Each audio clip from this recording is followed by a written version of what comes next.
Welcome back to another video. You're now watching US Vaquero, and today we have a special video about survival shotguns slash home defense shotgun. But before we get going with that, today is November 14th, 2020. So it's kind of post-election or post-election results, and I just wanted to let you guys know that I was able to find 22 LR at my local Bass Pro Shop. This was $8 for a box of 100. They're 40 grain, 1300 FPS, plated round nose, not bad. And to show you guys that I'm not like just yanking your chain, if you guys can see that, and there's the price over here, and then down at the bottom you can see the date, November 14th, 2020. And now that we get that out the way, I know a lot of you guys are struggling to get ammo, and I was able to find some 22 today with some other stuff on the shelf. I only picked up a box of 22 because I was really interested in experimenting and seeing what herders had to offer in the 22 category. Never had their 22, had a bunch of their other offerings, but never had the opportunity to check out their 22. So it was nice that they had it today. Now, I was only able to get one box because they were limiting one box per customer, unfortunately, but it is a good thing. I was only going to get 2 boxes anyways and leave the rest for somebody else, but when I did get to the counter, the lady did tell me that it was 1 box per customer. So there is that. But if you're really low on ammo and really need something to feed your gun, the Bass Pro Shop in my local area, I live in central New York, did have some. So there is still hope, at least in this area. But anyways, let's continue on to the rest of the video, which is in regards to survival slash home defense shotgun. And we'll be brushing up on the one shotgun for everything theory, and basically what I think about it. Now, the first option people usually go to for a survival shotgun or a survival gun, utilitarian gun, is usually the single shot shotgun or single shot rifle, but today we're talking about shotguns. So it's the single shot shotgun. This right here is a 16 gauge. I do like the 16 gauge a bit better than the 20 and the 410. I don't mind the recoil of the 12, so I do kind of prefer the 12, but the 16 is really nice, has really low recoil, and this is a gun that you can give to somebody else. It's pretty self-explanatory. You pretty much push the lever to the side, it breaks, you put your shell in there, and well, then you close it. And it comes with a nice hammer. This is an Iver Johnson 16 gauge. I don't know if I said that. Made in Fitchburg, Massachusetts. But you can get other offerings out there. And there's the hammer cocked. And when you go to decock the hammer, you do have to put quite a bit of force on it, or else it will fly forward. But now, what do I think about a single shot shotgun for home defense slash survival? Well, the straight answer is I think it's limited for both. I think it's a nice backup shotgun, if anything. It's a nice gun to have in case you want to give something to your +1 in a survival situation or a home defense situation. Maybe have your son upstairs have a single shot if he's old enough and responsible enough, of course, and maybe you have something else with a little more firepower. But it is nice for backup. I wouldn't consider it as a primary, but I will grab it if, of course, there's nothing else around, and it will get the job done given you hit the target. We are limited to 1 round, which is very, very limiting. But that also means that there's very few things that can go wrong with the shotgun itself. But there it is, so you can get a clear picture of it. The Iver Johnson in all its glory in 16 gauge. I highly recommend 16 gauge. 16 gauge has a bit more. By the way, this is a 26 inch or 28 inch barrel on this. I believe it's 26. It might even be longer than what I just mentioned, but it feels like a 26 inch barrel. Well, no, is it? It's a 28 inch barrel. It's definitely a 28 inch barrel. But it's a 28 inch barrel. Feels like a 16 just because it's such a petite shotgun. You don't really notice it until you get it into the safe.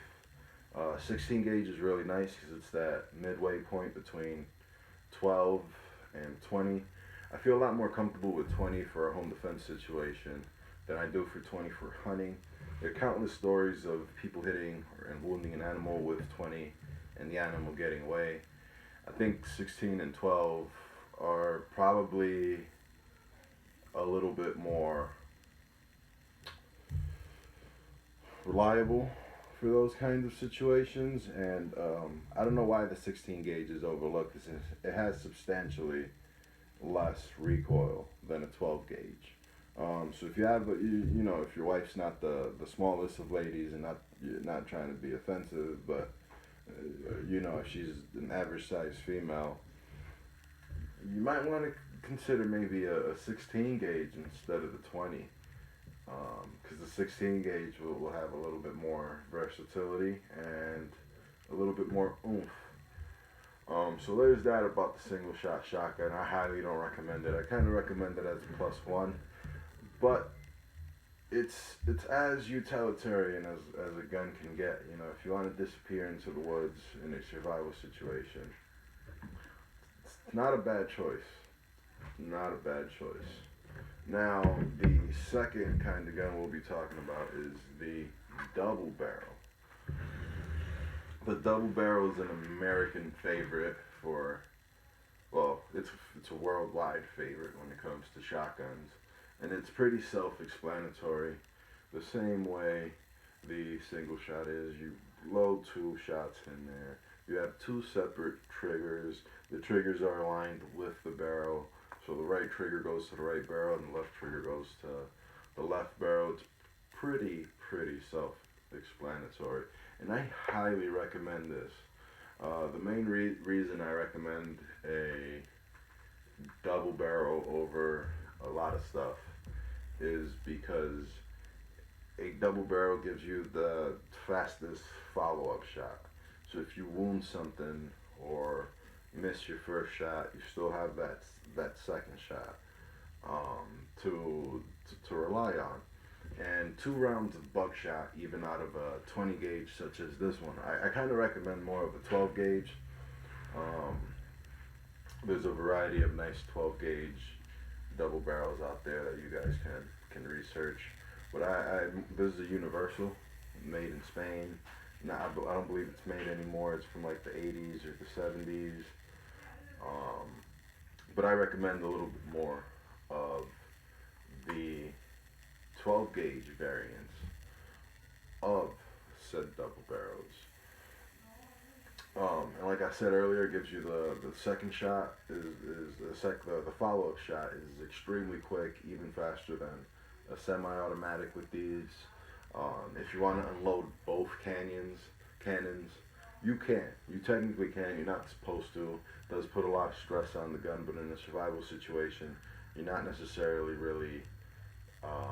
You just want your gun to. Your life comes first, even before the gun. As funny as it is, so you might, if you get a good enough double barrel, there is that you can pull both triggers and have a hell of an explosion. If something's charging you, it's more than likely to make it disappear. With two rounds of whatever buckshot you prefer. For hunting, the double barrel is a lot better. With birds, it gives you a second follow-up shot. With any animal, it'll give you that second, much needed, sometimes follow-up shot. And it's really nice. It's not the best for home defense, but the strong argument behind using a double barrel for home defense is that if you have a 12 gauge, or even a 20 gauge, there's not many things that 2 shotgun shells of buckshot can't fix. So not many problems that won't end almost immediately. So there is that with the double barrel shotguns. They're really nice and simple in design. You know, if you get one with 2 triggers, you have 2 separate guns basically in one, and if one trigger goes wrong, then you have the other one. Now the next kind of gun I would like to, or shotgun I would like to talk about is the pump. Now this is a stockless modded 870. It's modded to basically shit as you can see it. In this configuration, it's basically only good for home defense, and even with the shorter barrel, I don't recommend it for hunting. Or with the breacher barrel, I don't recommend this for hunting in any way. But if you were to have a pump shotgun with a regular wood stock or a regular synthetic stock that you can shoulder, and maybe a 22-inch barrel or a 20-inch barrel, I see that as a highly versatile gun. You still might be able to get some hunting down in a survival situation. It won't be optimal, but at 22 inches, you can kind of still sling that gun around or sling that shotgun around inside, not too cumbersome, and you still have enough barrel to tag stuff that's out a little bit. So the pump action might be by far the best choice if you have one with the regular stock and maybe not the longest of barrels, maybe something in between a home defense and a hunting shotgun. I know I've used a 1100 with a 22-inch barrel that felt really nice. I felt like it can possibly fit or do most things from plinking to field use, and it was still small enough to move around inside a room. So a pump shotgun with maybe even a 24-inch barrel, one of those, I don't know if I would recommend the turkey shotguns because they have, sometimes they even have specific barrels from what I've been told. But 24-inch kind of sounds pretty perfect. And if you have a turkey, like a Remington 870, those turkey loads, well, we'll get to that part of the video later, but those turkey loads aren't necessarily a wrong choice because they're such a concentrated string of shot that it's not bad to kill a human-sized animal with it. You know, it's obviously meant for turkeys, which are a little bit smaller, but in a pure survival situation, there's no law. I don't believe it's the worst choice you can go to. Now, we go to the final option. The final option is mainly, the final option is a complicated one because it's the least reliable, but gives you the most firepower in quite possibly both situations, and that's the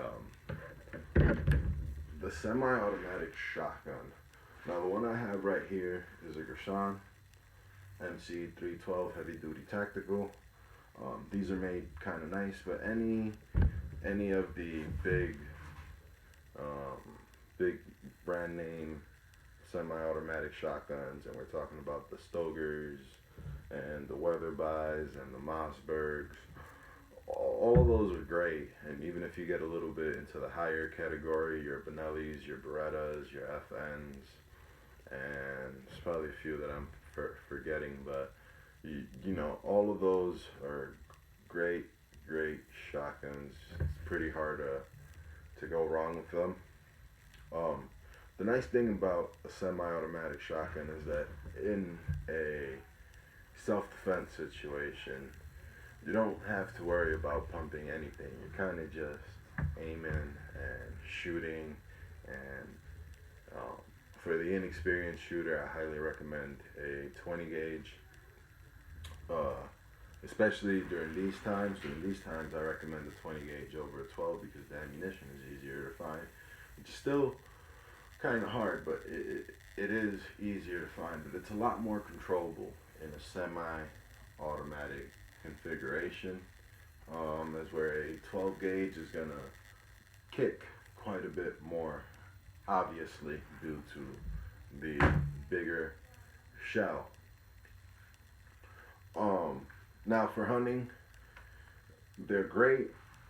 Semi-automatic shotguns are phenomenal, but the main other issue with semi-automatic shotguns is that they're the most expensive out of all of these. You can get a really nice pump action Browning BPS for less than $800, and it's really nice. It releases the shells through the bottom. It's bottom eject, reliable, so on and so forth. But semi-automatic shotguns kind of start at 500. They kind of start at the same price that pump actions get really good. So at the price level where you would get a pump action shotgun with a really good fit and finish, you're just going to get an entry level, maybe a Stoger or a Girsan or in a car, something Turkish. But if you want anything better than that for the semi-automatics, they are going to be quite expensive once you start talking about even your Franchis, anything higher than that, like a Benelli or a Beretta. Increasingly more expensive. So there is that to remember with the semi-automatic, and there's also a lot more that can go wrong, and parts wear out the most on semi-automatic shotguns because with the pump, you're kind of constantly, or you are chambering the shell. So the pump will operate even after gunked up because you can keep cycling the action, as where the semi-automatic will only continue to do so up until as long as the spring can last. And it's dependent on the load to cycle it. Some loads aren't powerful enough to cycle certain semi-automatic shotgun actions. This is self-explanatory,